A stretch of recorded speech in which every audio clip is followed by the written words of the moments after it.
What's the craziest thing you've ever seen happen at a wedding? I'd known the wedding was going to be outdoors, but like everyone else, I assumed spring in Texas meant pleasantly warm, maybe even just a tad hot. Nobody expected a searing 105-degree day. I arrived dressed for a mild, sunny afternoon and found myself melting the moment I stepped out onto the lawn where the ceremony had been set up. It wasn't my first outdoor wedding, and I usually don't mind a bit of sunshine.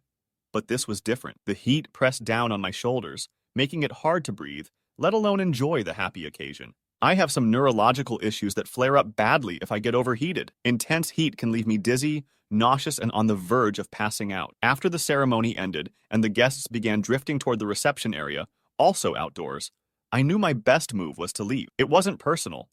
I just needed to protect my health. Quietly, I slipped away just as the reception was gearing up. With a quick call, I got an Uber back to my hotel. Inside the car's air conditioning, I felt immediate relief, and although I felt bad for leaving so early, I knew I'd made the right decision for myself.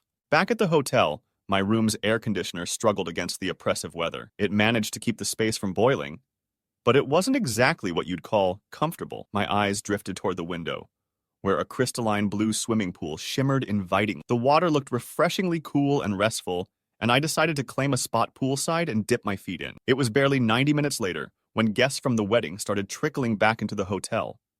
I recognized several of them as they passed along the walkway near the pool. They looked frazzled, flushed, and concerned.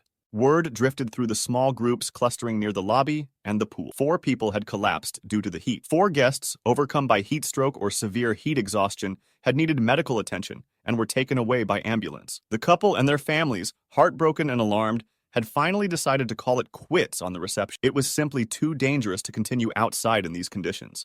At first, some of the guests, still tense from the unexpected turn of events, saw me and gave me looks that could kill. A few made snide comments. So, people are in the hospital and you're just lounging in the pool? There was a distinct undercurrent of judgment, as if I were being callous or indifferent. But when I explained that my room's air conditioner couldn't keep up with the blistering temperature, and the pool was the only place I could reliably cool down, their tone softened. After all, everyone was miserable and needed some relief. Within another hour, more and more people from the wedding ventured to join me. Soon, we had about 30 guests scattered around the pool, waiting in the shallow end, dangling their legs over the side, or fully submerged in the water to beat the heat. Conversation shifted from blame to relief. At least here, no one would need an ambulance. I felt terrible for the bride and groom. They had put so much thought and money into this celebration. I heard later that they'd spent thousands of dollars on catering, elaborate food spreads meant to delight their guests during a festive dinner under twinkling string light. Instead, the tables sat empty. Nearly everyone had fled the scorching outdoors, but the bride,